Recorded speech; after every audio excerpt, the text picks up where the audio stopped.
Hello everyone. So far in this course, we have covered most of the machine learning algorithms like linear regression, logistic regression, k-nearest neighbors, as well as support vector machines. So in this session, we are going to discuss about another important machine learning algorithm, that is decision tree, which is a tree-based model, which forms the foundation for discussing about bagging and boosting methods, which we are going to cover later. So decision tree, as we can understand, is a foundational machine learning algorithm for most of the other algorithms that we are going to learn in future. So what exactly is a decision tree here? So on a simple plain context, we can consider this as nested if else rules. So I have written a nested if else structure that I have represented here, which essentially consists of certain conditions like x1 greater than 0.5, x2 greater than 0.5, and x1 greater than 0.1, and so on. As I can perceive, x1 and x2 here are nothing but the independent variables that are provided within your data. And I'm returning either -1 or +1. So -1 and +1 are nothing but the labels associated with your target variable, which is represented as y. And I can also assume that I am having certain number of observations, which I am representing it as I is equal to 1 to n. So there are in total about n different data points that are present within your data.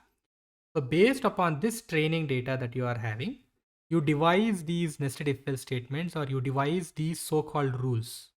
So all what I'm trying to attain here is to devise these rules by considering the complete training data that's given to me. So these rules actually form this decision tree. Graphically representing, I can come up with this particular graph here, which I'm calling it as a decision tree. Now, whatever node that you are currently observing, this node here is called as root node, because it's the vertex of this complete graph, or this is a root of the complete decision tree that you are currently observing, and hence I'm calling this as root node. All the data points, all the n data points that we have looked at will be present in this particular root node. So this root node comprises of the complete data that's given to you. So by evaluating this complete data based upon certain condition like x1 greater than 0.5, if this turns out to be true, you partition this whole data or this complete data into two subset data. So this you are calling it as subset 1, and this you are calling it as subset 2. Whenever this condition is met, you categorize that to subset 1. Whenever for any data point, if this condition is not met, whenever it turns out to be false, you categorize or segment that to this particular subset data called subset 2. You further subdivide this subset 2 into two more subset datas, right? Again, you are making a decision based upon another condition like x2 greater than 0.5 within else block. So whenever it is false, it does mean that we are looking at this else block. Within else block, that is within subset 2, you are further evaluating another condition like x2 greater than 0.5. When it turns out to be false, you are returning, when it turns out to be false, you are returning +1 here. That is this blue data point. When it turns out to be true, you are again evaluating another condition.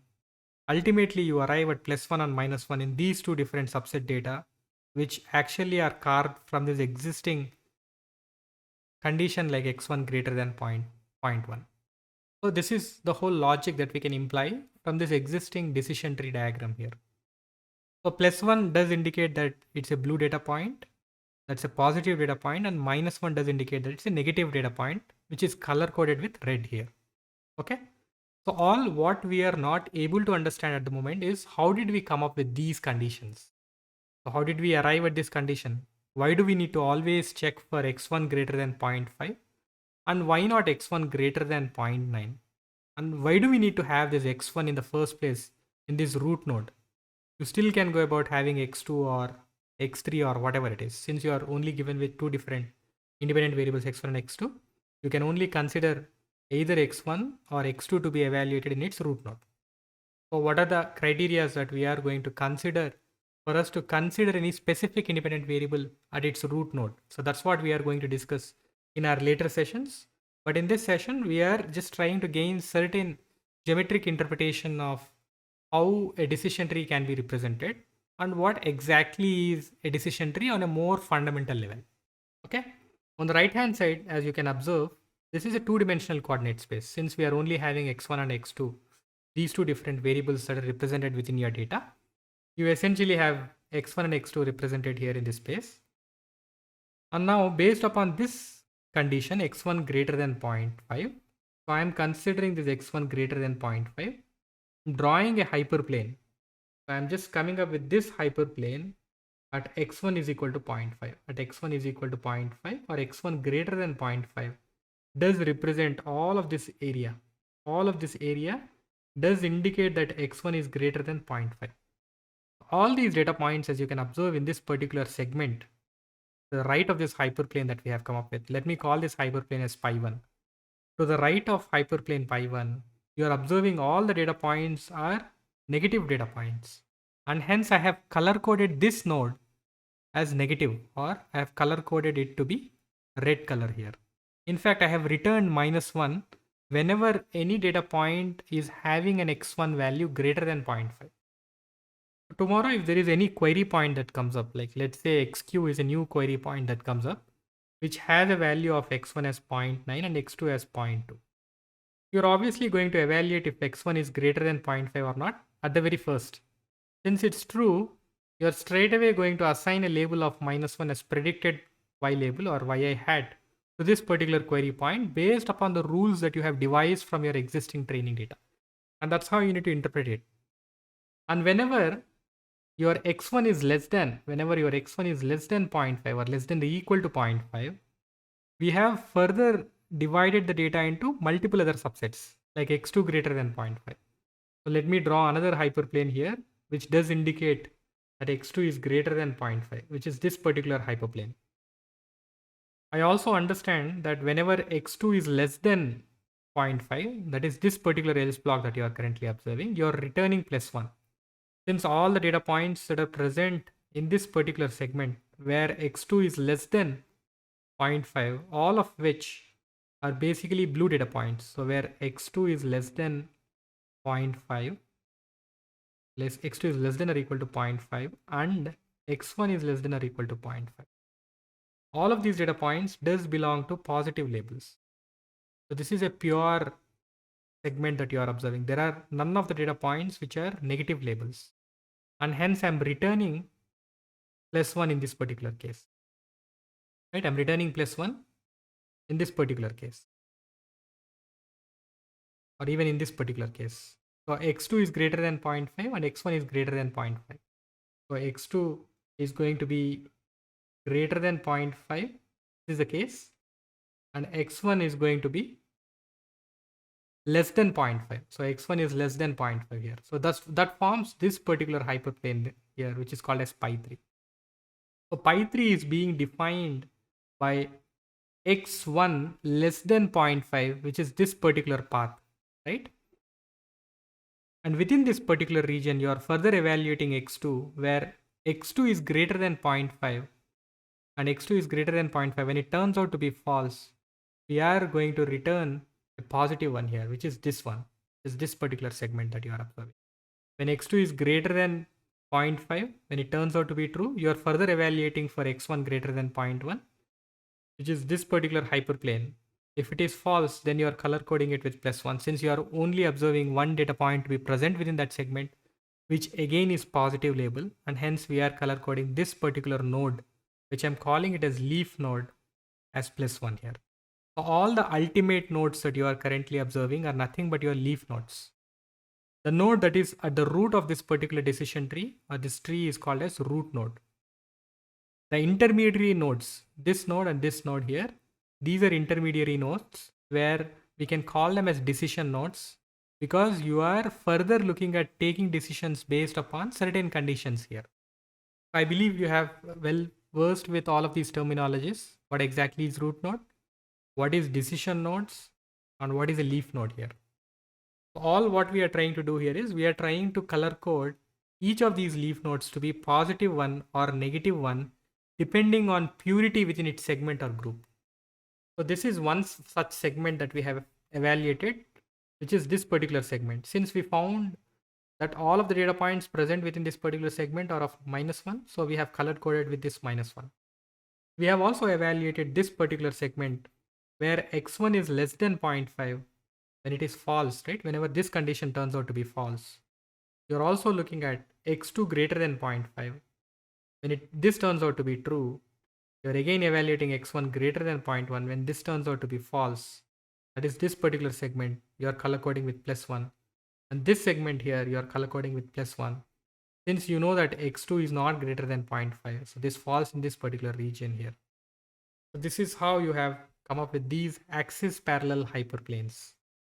So decision tree in a very simple language can be called as axis parallel hyperplanes. So all what you are trying to attain here is to draw these axis parallel hyperplanes like what you are currently observing in order to segment the data, and within each segment or group you are trying to assign it to be either positive one or negative one. So tomorrow if any of the query point that comes in, you are trying to evaluate which of these segments it will fall into. Let's say that our query point fell into this particular segment.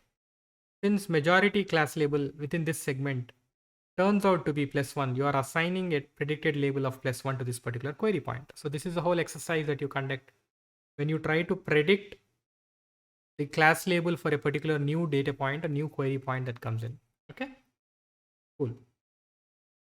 So all what we are trying to again understand here is to consider certain raw data and try and interpret more meaningfully.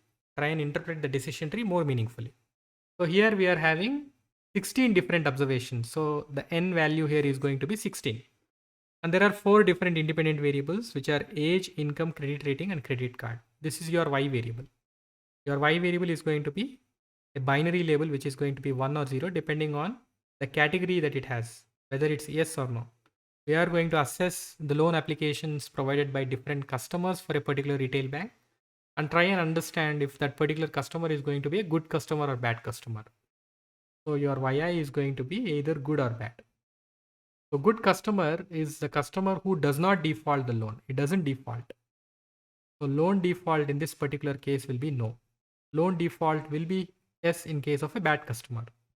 So any new query point comes in, any new query point that comes in, depending on what values this particular data point does possess, you are going to label either yes or no. You are going to understand whether this query point does belong to any of the segments that we carve out from the existing trained data. The very first step that we are trying to do here is to come up with these rules or nested if else statements that we have discussed by considering all of this training data. But we do not know whether to use age or income or credit rating or credit card at its root node. So we always have a specific condition defined at root node. Here, as you are observing, credit rating is one of the features that we have considered for splitting this complete data that is provided at root node into 2 different subset data, that is subset 1 and subset 2. So you are making use of credit rating as the split condition at your root node. You can either use credit rating or credit card, income group or age in order to determine what could be the subset data that I can come up with by considering this complete data at root node. But what is the right x data or what is the right variable that I need to consider as split condition at root node is what we are going to discuss in the next session. But please understand what root node is, what a decision node is. This again is a decision node. And what a leaf node is. This is a leaf node. Whatever you are observing on the right hand side is a leaf node because you are not making any you're not making any decision further based upon this particular subset data. Since you are making a decision further based upon certain condition defined with income group, this node here is called as a decision node.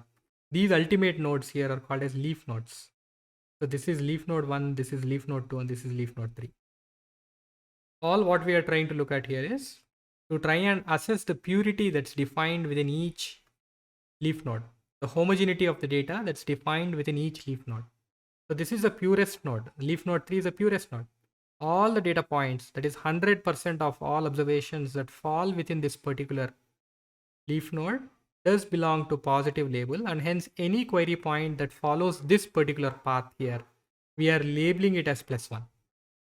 Any query point that follows this particular route which falls into this leaf 1, we are labeling it as negative label since majority of the observations does belong to -1 here.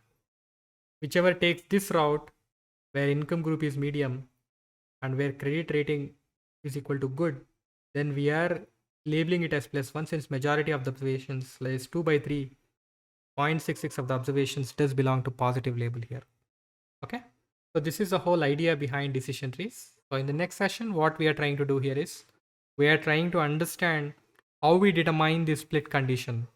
Which of the variables among these four different independent variables that are present within your data should be considered for your split condition at root node, and which of the variables are to be considered as split conditions at decision nodes as you are currently observing, and when to stop splitting your data. You can continue splitting your data again and again till you attain 100% purity in its leaf nodes.